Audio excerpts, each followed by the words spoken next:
What's going on there, ballers? I'm your host, Joe Grado. We're back behind the mic talking everything baseball.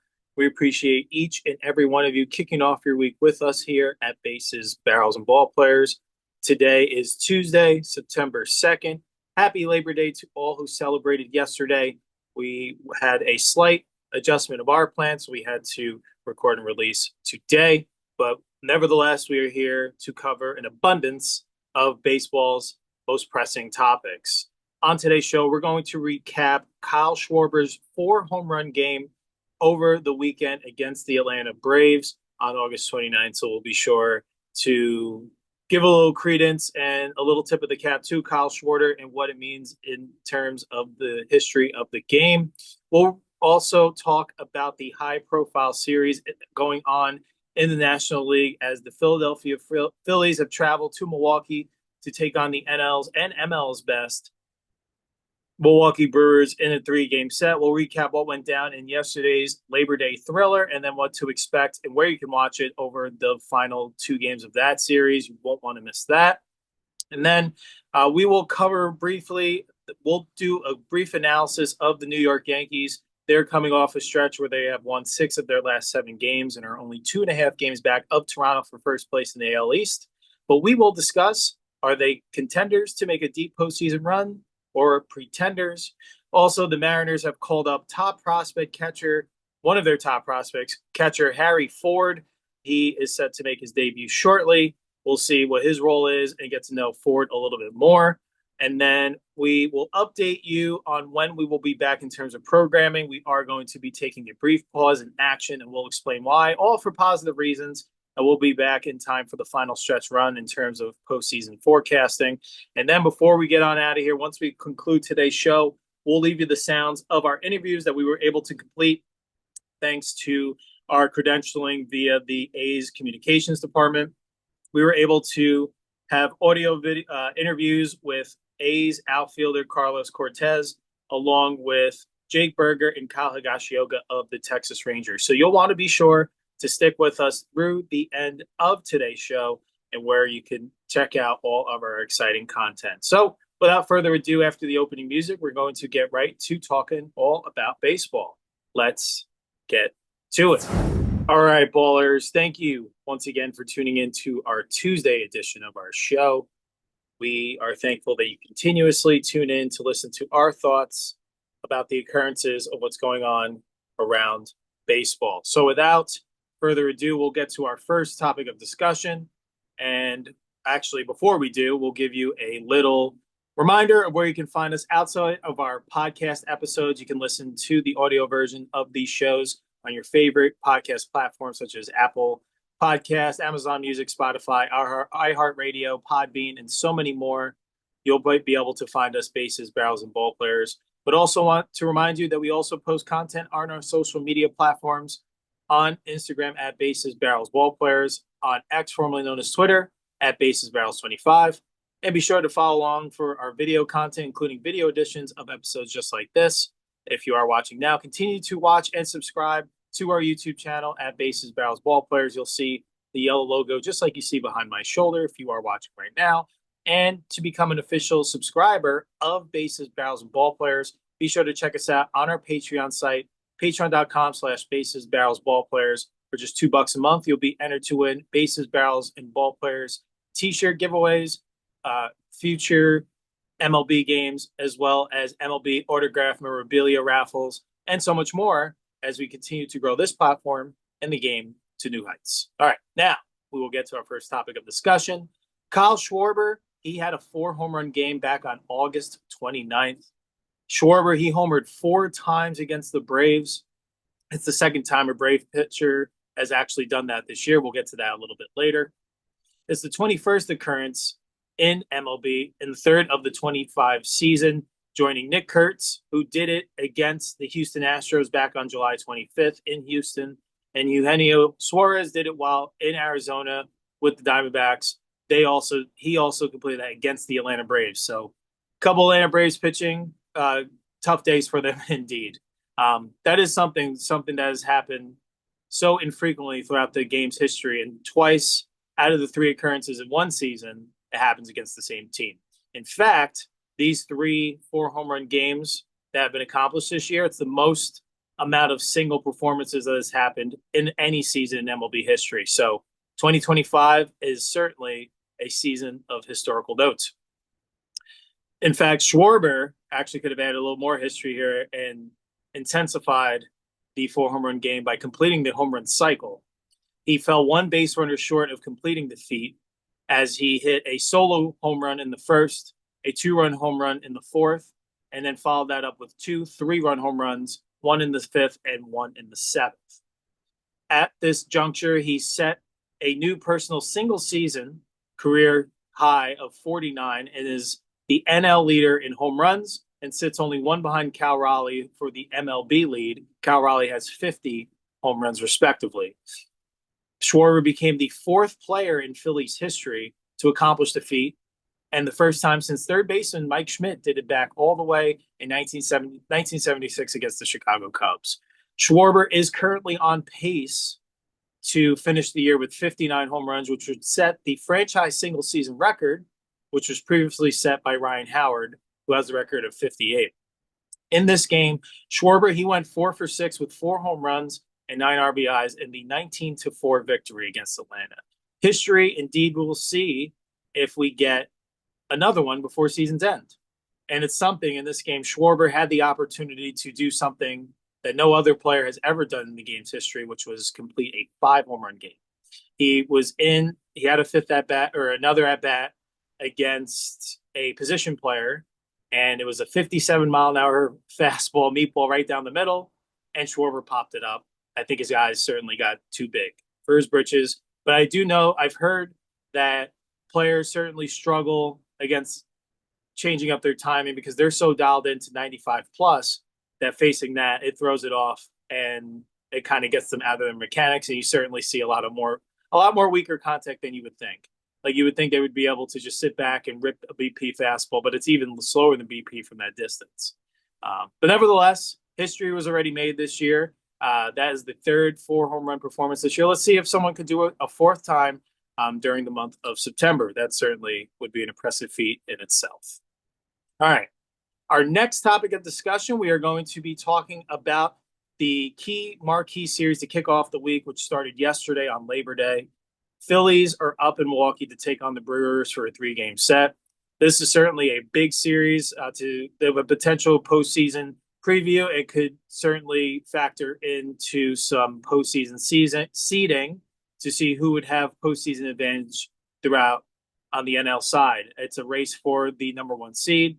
They got this series started yesterday, like I mentioned, and we are going to recap what went down yesterday before giving you some details on when you can tune in to enjoy the remainder of the 2 games in this 3-game set. So game 1 yesterday was Tajuan Walker going up against the Miz, Jacob Misiorowski. Battle of 2 of the NL's best. This back and forth affair was much watched television. Brew Crew would get the scoring started right away with a 3-spot via a Bryce Terang and Perkins 2-run double in the first. It's 3-0 Milwaukee after 1. They would add another in the second via a Caleb Durbin solo home run. It's now 4-0 Brewers after 2. The Miz was through 3 scoreless until he meets Bryce Harper, who deposits a solo home run to get the Phillies on the scoreboard in the 4th. It's now 4-1. Milwaukee would answer right back in the bottom half as Jackson Chourio, he goes top shelf and hits his own solo home run to move the Brewers back up by 4. It's 5-1 after 4. The rally would be on from there as Trey Turner would rip a 2-run triple in the 5th to cut the deficit in half, knocking out Misiorowski in the process. It's 5-3 in the 5th. Phillies would grab the lead in the 6th via a 3-spot on the RBI double from Harrison Bader, a sacrifice fly from Max Kepler and Sosa, respectively. It's now 6-5 Phillies.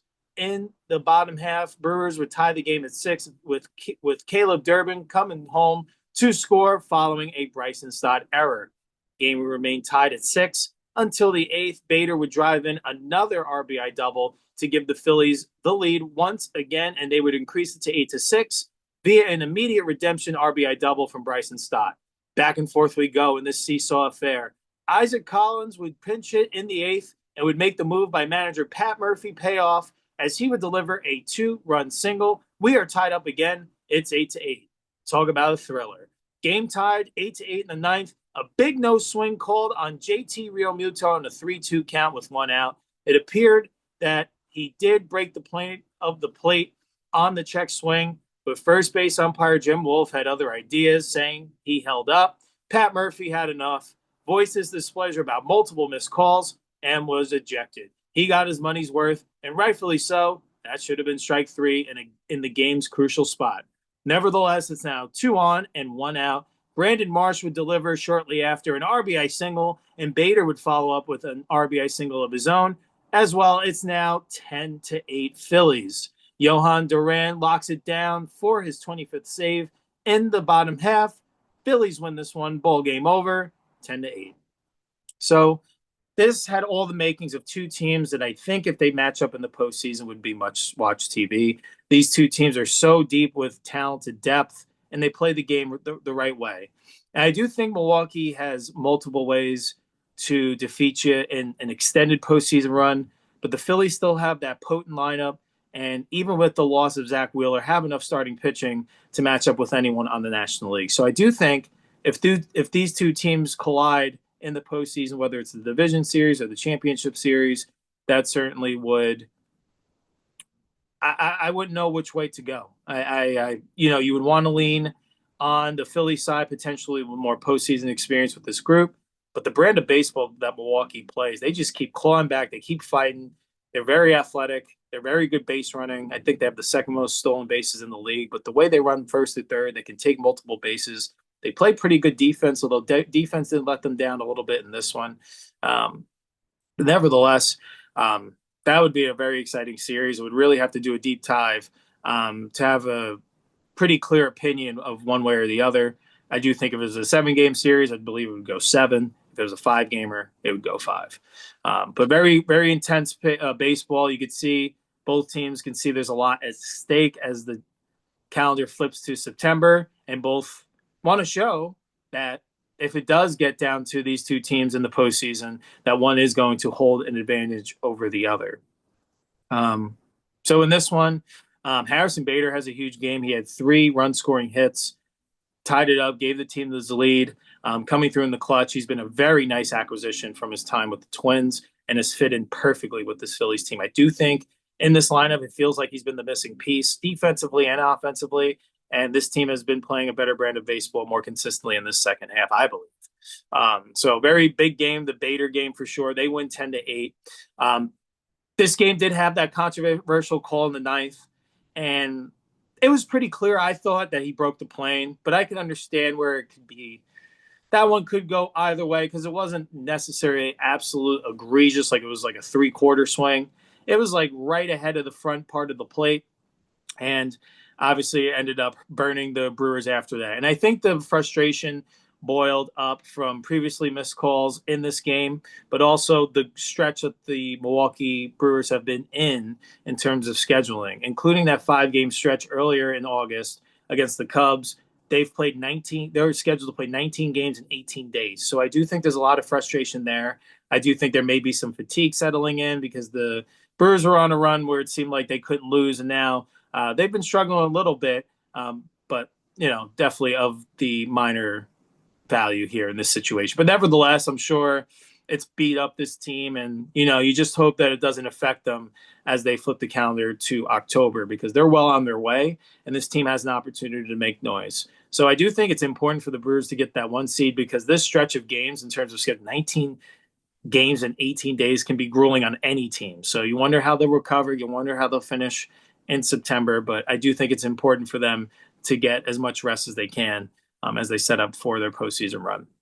Now, to follow along, I highly recommend tuning into this one. This is one of our 3 series to watch this week. Game 2 is set for tonight. Aaron Nola is going to be getting the ball for the Phillies. He'll be paired up against Jose Quintana. First pitch is scheduled for 7:40 p.m. Eastern Standard Time, 6:40 p.m. Central Standard Time, and for the West Coasters, 4:40 p.m. Pacific Time.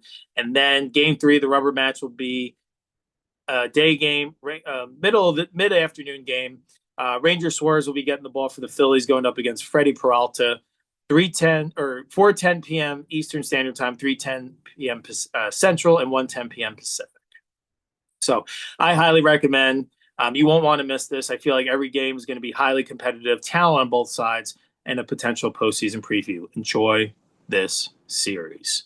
Another team in playoff positioning trying to figure out their identity, if they're real or if they're pretend when it comes to a threat of a run in the postseason. It's the New York Yankees. So they had the day off yesterday. They didn't play on Labor Day, but they're coming off winning 6 of their last 7. They swept the Washington Nationals and then concluded a 4-game series, winning 3 out of 4 in Chicago against the White Sox. Now, those two teams, that's very good. You take care of who's in front of you, and they basically did, going 6-1 over those games. The thing is, those two teams combined on the year 104 and 171. So the Yankees have kind of had an up and down year, and it seems like they struggle against the teams that are above 500, and they bully up against the teams that are below 500. And where they sit now, they're 2.5 games behind Toronto, and they're well entrenched in the playoff positioning. Currently, they're tied with Boston for the top wild card spot. So more chances than not, unless the Yankees have a dramatic drop off, they are going to be in the postseason. Now it's just a matter if they're going to make that deep postseason run, or if they're going to be one and done or win a series and then be done. We'll have to see if time will tell. Here's one key issue, and you wonder if the Yankees will be able to turn it around. They do have the talent to do so, but they got to play the unified team brand of baseball that they are able to. So they're 11-25 over their last 36 games against teams above 500. So to me, that shows their true colors in a way. So we will have to see if they have a very important 12-game stretch coming up, which we'll get to here in a second. But this team should have every opportunity to make noise in the postseason, at least on paper. Trent Grisham had a stretch of 7 home runs over 10 games. Obviously, AL leading candidate in terms of MVP, Aaron Judge, having another solid year, 42 home runs. Giancarlo is having an impact, potentially his best regular season as a New York Yankee. Cody Bellinger has a WAR higher than Juan Soto. Jazz is on pace for a 2025 season. Rookie Cam Schlitter has a 2.61 ERA and 54 Ks in 48 and a third innings pitched in his first 9 big league starts. You have Carlos Rodon, who's had a great year. Max Fried is figuring it out again. He's had a pretty good year all in all. The concerns are if this bullpen can hold up. It seems like they're kind of taxed and kind of trying to find their identity at the back end. You've got Bednar, seems to be cemented as your closer. Luke Weaver's that bridge guy, but you got to know the identity of Camilo Doval and Devin Williams and what that's going to look like in October. Because right now it's kind of shaky there, bridging it from the starter to Bednar. Feel pretty comfortable with Weaver, but got to kind of figure out the right lanes for Doval and Williams and see if they can get their confidence in time right to make positive impacts to help deepen their postseason run. But another issue here too as well is this continued theme that they are so reliant on the home run. Now I know in postseason play, teams clobber home runs at a high rate, and that makes sense. But they have different ways that they win, especially World Series teams. It seems like the teams that play the best defense, along with the home runs and connecting at bats, coming through runners in scoring position, and having pitching that goes deeper into games and a bullpen that's reliant. When you put all those pieces together, typically that's when you have that uniformed formula for success. And the Yankees in their postseason, they've typically gotten pretty good pitching performances, but then their defense rears its ugly head where they come up small in big situations. You saw that in Game 5 of the World Series against the Dodgers, blowing a 5-0 lead there. And even it's continued the bad base running decisions. They got to clean those areas up, and the defense will go home run, walk, strikeout, which if you're so reliant on those 3 outcomes, you're going to limit your offensive opportunities, especially against higher quality octane pitching, and you're going to come up short just like they've had, and they haven't won the World Series since 2009. So they got to change things up. I do think they got to adjust and be a little bit more adaptable. They do have the talent to make a run, but they got to show it against the teams that matter, and they do have an opportunity to answer the criticism over these next 12 games. So this important 12-game stretch, which starts tonight in Houston. They have 3 at Houston, who's first place in the American League West. They have 3 against Detroit at home, which is who leads the AL Central. They have 3 very important games against the Toronto Blue Jays, who currently lead the American League East. And then they have 3 at Boston, who has been a thorn in their side all year and for the last couple of years at minimum. So this is going to give us a clear idea on the identity, I believe, if the Yankees are for real or if they're not. And I'm going to predict that they're going to go 6-6 over this stretch, and they're still going to leave you scratching your head. I do think there are going to be some performances mixed in here where it's going to give you that potentially false sense of, I think this team could be the AL representative once again. And then there's going to be moments where you're going to see, I believe, teams come to the forefront that I think are tough matchups for the Yankees. I don't know what shape or form it's going to look like, but I do think you got to circle those 3 games against Toronto. They're 2.5 games back. You can't overlook. You got to do what you can in Houston. Winning 2 of 3 would be a great start to this stretch. But you can't get swept. That's for certain. But you got to build some momentum here and prove that you can beat good teams. So you got to tune in for over this next 12-game stretch and really have a good idea of whether the Yankees are going to make that have the potential to make that deep postseason run or not.